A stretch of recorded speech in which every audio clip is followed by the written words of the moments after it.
ये मंक दोनों हाथ फैलाकर खड़ा था।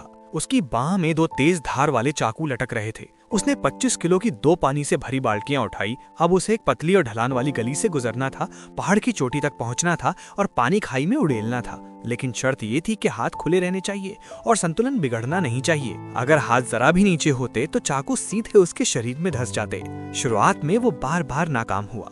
जल्दी प्रमोशन पाने के लिए उसने रोज 400 बाल्टियां ढोलनी शुरू कर दी।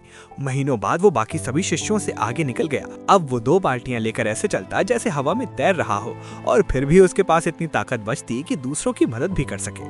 मगर जब गुरु को पता चला तो उन्होंने डांटा और कहा, ट्रेनिंग के वक्त दूसरों की मदद नहीं करनी चाहिए, वरना वो खुद सीखने का मौका गवा देते हैं। उसे डर तो लगा, लेकिन बात उसकी समझ में आ गई। जब गुरु ने मंजूरी दे दी तो उसे अगले स्तर पर भेज दिया। इस बार की ट्रेनिंग अलग थी। उसे गुरु के लकड़ी के फर्श पर वार करने की आवाज सुननी थी और हर बीट पर एक खास हथौड़े से घंटी बजानी थी। मंक को पहले ही अभ्यास बेकार लगा, लेकिन जैसे ही हथौड़ा उठाया मुश्किल समझ आ गई। वो सिर्फ 10 किलो का था, लेकिन एक लंबे और लचीले बांस के डंडे से जुड़ा हुआ था। कोई ठोस सहारा नहीं था। पकड़ते ही ऐसा लगता जैसे 100 किलो का हो और उसे सिर्फ एक हाथ से इस्तेमाल करना था।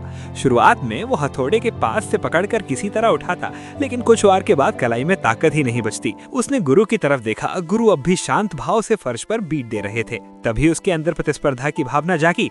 उसने पकड़ मजबूत की और घंटी बजाना जारी रखा। कलाई चोटिल हो गई पर हार नहीं मानी। महीनों में वो डंडे के निचले हिस्से से पकड़कर तेज और सटीक वार करने लगा। टेस्ट पास हुआ और उसे स्क्रिप्चर पवेलियन का सुपरवाइजर बना दिया गया। अगला स्तर फिर शुरू हुआ। उसे 2 बड़ी जलती अगरबत्तियों के बीच खड़ा रहना था और सिर्फ उन हिलती लपटों पर नजर टिकनी थी। सिर जरा भी हिलना नहीं चाहिए था। शुरुआत में उसे पूरा भरोसा था। उसकी आंखें तेजी से लपटों का पीछा कर रही थी, लेकिन जैसे ही गुरु ने गति बढ़ाई उसका सिर अनायास हिल गया और वो जल गया। गुरु ने सख्ती से कहा, तेरी आंखें जल सकती हैं पर सिर नहीं। इस बार उसने मन को शांत